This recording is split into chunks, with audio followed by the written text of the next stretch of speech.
is property divided? Property and debt is, well, the court starts with the assumption that all property and debt acquired during the marriage is community property. Mm-hmm. It's going to be divided equally or as close to equally as they can. The exception to that is property that's acquired through gift or inheritance. Mm-hmm.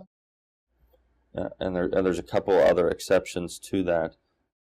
But even a gift, a lot of people will come in and say, well, my mom gave that to me during the marriage. Unless it's a car that's titled or a house or something that you can show was meant to be a gift solely to me, mm-hmm. You're going to... Jewelry may be a little bit easier to do because if it's a diamond necklace, it's probably not intended for the husband. But the big issue that we run into, and we advise clients about this, is if you inherit money, because inheritances are considered separate property mm-hmm. until you commingle them. So if you get an inheritance, you should go open up an account in your name alone, keep mm-hmm. it in there. It's your separate money. Do with what you want mm-hmm. until you commingle. So if you put in a joint checking account and 2 years go by where you're paying money, you're paying bills and you're buying things, mm-hmm. you can no longer trace it out of there. It does not change its form. Let's give the scenario where you put it in a separate bank account and you keep mm-hmm. it, and then you buy a motorcycle with it. Mm-hmm. That motorcycle is still separate property because it can be very easily traced to the separate funds that you had. Mm-hmm. So those type of things, you can maintain its separate property classification, mm-hmm. but just be very cautious about what you do with cash, at least. Mm-hmm. Things that are tangible, such as I inherited a roll-top desk, mm-hmm. that will always be separate property. I mean, unless it's destroyed in a fire and you collect insurance money and you commingle the insurance money. But tangible things such as jewelry, mm-hmm. things that you inherit are those are separate property and will stay separate property until you do something to make them community property. Mm-hmm. Debts. Right now, a lot of people are upside down in their house, and either neither parent wants the house, or in the instance where one parent or one of the spouses is able to take the house mm-hmm. and says, I don't want to ruin our credits, I'll take over the house payments, I can mm-hmm. afford it. They're able to do that, but there's no equity there to buy out the other parent mm-hmm. or the other spouse. So a few years ago, where everybody had equity in the house, mm-hmm. We owe $200,000, the house is worth $300,000. Well, you've got $100,000 in equity. If you want to keep the house, you've got to give the spouse half of the equity in the house, or $50,000. Mm-hmm. Nowadays, the reverse is not true. If you keep the house and you're upside down $100,000 on it, you do not get. They don't get. Don't give me $50,000 because I'm keeping the house. That's not the way it works. You keep the debt. If you keep the asset, you keep the debt. Same with vehicles. That's a big one. Mm-hmm. Parties are almost always upside down on their vehicles. If you take the vehicle, you take the debt with it, mm-hmm. Whether you're upside down on it or not. Mm-hmm. But unfortunately, if you've got a vehicle that's paid off, we got to figure out what it's worth. The courts will generally accept Kelly Blue Book mm-hmm. if both parties will agree, hey, that's what we agree it's worth. If one party doesn't think it's worth that, and it's usually the party that doesn't want to buy out the other party, they'll have to prove that it's not worth that much by showing photos of damages. Hey, the rear fender's jammed in, or it's mm-hmm. not in excellent condition. Mm-hmm. Property, the biggest issue that you always run into is the personal property around the house, and it should be the smallest issue, but surprisingly or not surprisingly, I don't know, depending on the way you look at it, parties usually get into a fight about the knickknacks around the house. The big stuff is easily enough to divide. Hey, you take the couch, I'll take the love seat and the chair. Mm-hmm. Men always want the big screen TV, obviously. Mm-hmm. But those are a trade-off, and hopefully the parties can agree mm-hmm. to just divided up between themselves, and Mm-hmm. it's put in the decree, and you take what you take and Mm-hmm. move on with your lives. And the other way to do it, if you end up at trial on the personal property, obviously each party is going to take their clothes and their toothbrush and their personal property. But when it gets down to even as much as pots and pans and linens, and these are the things that the parties forget about when they're going through a divorce. And usually one party will have moved out or is getting ready to move out, Mm-hmm. and they say, she can keep it or he can keep it all. I don't care. I just want a divorce. They fail to realize that, hey, 2 years from now, They have to replenish it. I'm gonna move out of my parents' house or whatever, and I'm gonna have to get that stuff, and it's expensive. Towels and pots and pans and dishes, that stuff has cost money. I always advise the client, at least get some of the basics. You take the toaster, you take the coffee pot, whatever, because it will happen in 2 years. You'll be upset that you didn't get that stuff, and then you'll probably blame your lawyer. I told you so. If you end up at trial on the knickknacks and stuff, there's a couple of different ways that judges address this. I've had judges say sell it all and divide the proceeds, which is horrible. A lot of that stuff has sentimental value, and it's just not. You're not getting replacement value for the stuff. You're getting garage sale value. Okay, so a coffee pot that would cost you $100, you're going to get 10 at a garage sale maybe.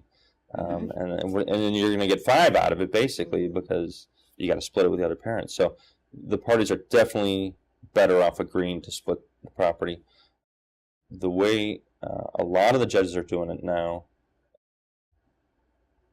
they will, one of two ways. But in both instances, it calls for the flipping of a coin. The judge will have the parties flip a coin. Whoever wins, in one scenario, that party gets to pick first. I'll take the bed, and the other spouse, I'll take the dresser.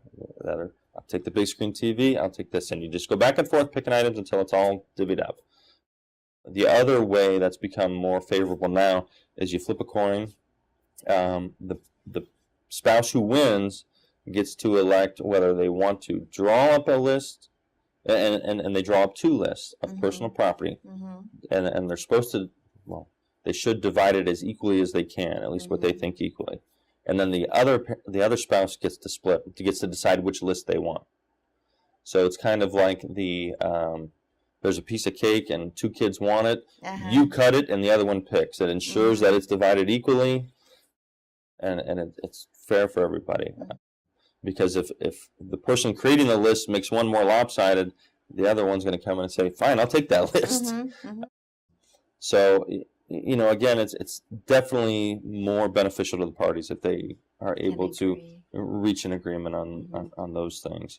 The debts, again, they go with the asset if it's a vehicle debt or. How about like credit card debt or student loan debt? Student loan debt will almost always go with the spouse that incurred the benefit from the student loan. The credit card debt is generally divided equally unless one of the parties can show, hey, this Home Depot was used for the washer and dryer, and that's the only thing on that card that we've ever used, and he's taking the washer and dryer, or she's taking the washer and dryer. Then that debt goes with the asset. Okay. But generally, the Visa has everything. $400 a month on it, from groceries to gasoline. Those are all used for the benefit of the community, and therefore they're going to be divided equally. Okay. Again, I know a lot of times the spouse will say, well, that credit card's in his name alone. Doesn't matter. It is used during the marriage. It's presumed to be for the benefit of the community, and it's going to be divided equally. And one of the issues is the 401k and retirement accounts. That's property. To the extent they were contributed to during the marriage, they need to be divided equally.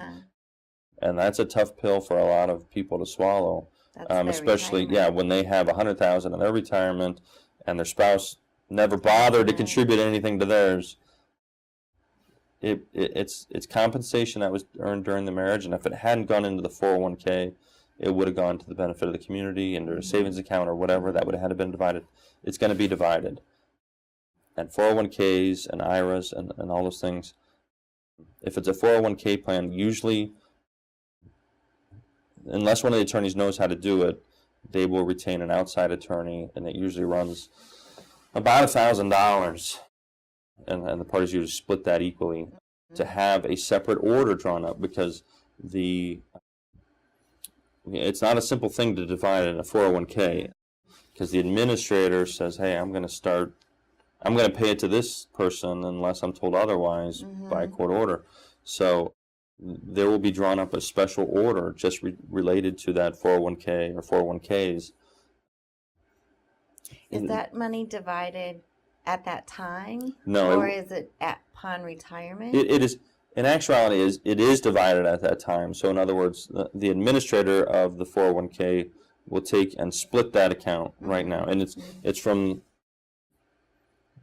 what is contributed during the marriage. So there may be a calculation involved that says, hey, he or she was contributing for 5 years before they got married. They were married for 10 years. And your stop date is the date that the other person is served. Okay. So let's say you've got 15 years or total. You were only going to divide 2/3 of that. The last 10 years. The last 10 years out of the 15 years it was contributed to. So we're going to divide 2/3 of it. So essentially you get 1/6 of the total contribution. The attorney calculating that will have to do the calculation and submit it to the administrator. Now, once that account is divided, there's a cash value to it. So either one of the parties can take out all their money or whatever, or they can let it sit there, and then when they retire, they can start drawing as their 401k. But the easiest, hopefully, in a situation where there's 401ks or retirements involved, each party has a 401k. Ideally, both spouses say, he keeps his, I'll keep mine, or whatever. Or if there's a big discrepancy in them, you just offset them. She's got $60,000 in hers, and he's got $30,000 in his. There's a difference of $30,000 between the two. So one owes the other $15,000. Why don't we just divide the one, giving her credit for $15,000 out of his 401k instead of dividing both of them, because it's going to cost twice as much, and it's twice as much legwork, and it's that much more confusing. So to the extent, or the other better alternative is to do an offset. Well, she owes him $15,000 for the difference between the 401ks. What can he give her that's worth $15,000? Some more personal property. Yeah, we've got a boat. We've got 6 cars. She can have 4 of them instead of whatever. But if you can do that without laying hands on those 401ks, is the ideal way to do it. But a lot of times that's not the case, and it's just an extra expense that the parties have to go through. But the big thing to recognize is when it starts and when it stops, and you're not necessarily entitled to half. You may be entitled to a certain percentage of them.